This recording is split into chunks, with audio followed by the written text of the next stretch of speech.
नजरे आज भी उस कमीने लोग को ढूंढ रही है जो कहते थे कि केटीएम ले ले भाई, लड़की पटी केटीएमों ले लिए, पति नहीं रही है। कोई बता सकता है भगवान ने किस लिए लड़कियों को बनाया है? हम बता सकते हैं। तो बताओ। हम सब लड़कों को बर्बाद करने के लिए। यहाँ इतिहास गवाह है कि जब जब लड़कियों से करीबी बढ़ी है तब तब लड़कों की गरीबी बढ़ी है। दोस्तों, इस बार जैकेट वैकेट पहले ही लेकर रख लीजिए क्योंकि ठंडा इस वर्ष ज्यादा पड़ेगी।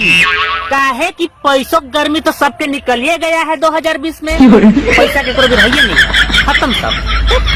यार उसे ना, क्या हुआ? मेरे दोस्त की दादी चली गई। ओ, इस उम्र में किसके साथ चली गई? ये तो बहुत गलत बात है। अबे पागल, ऊपर चली गई। तो ऐसे बोलना।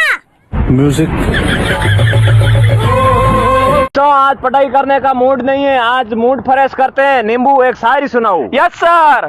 कौन कहता है कि हवा फ्री है? वाह वाह वाह वाह। कौन कहता है कि हवा फ्री है? 10 रुपए का चिप्स लेके देखो, 2 की चिप्स 8 की हवा भरी है।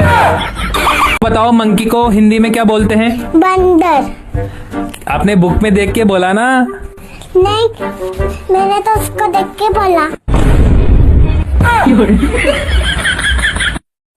लॉकडाउन 21 दिन का और राशन 3 महीने का। कुछ तो गड़बड़ जरूर है।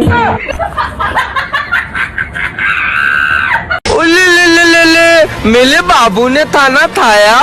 भाई तू क्यों रो रहा है? तू भी अपनी गर्लफ्रेंड को वीडियो कॉल कर ले। आपसे गुजारिश है कि इस सॉन्ग को फैजू भाई तक जरूर पहुंचाए। तो फैजू भाई, ये है आपके लिए सॉन्ग। आलवारा के लवारा के लखड़वा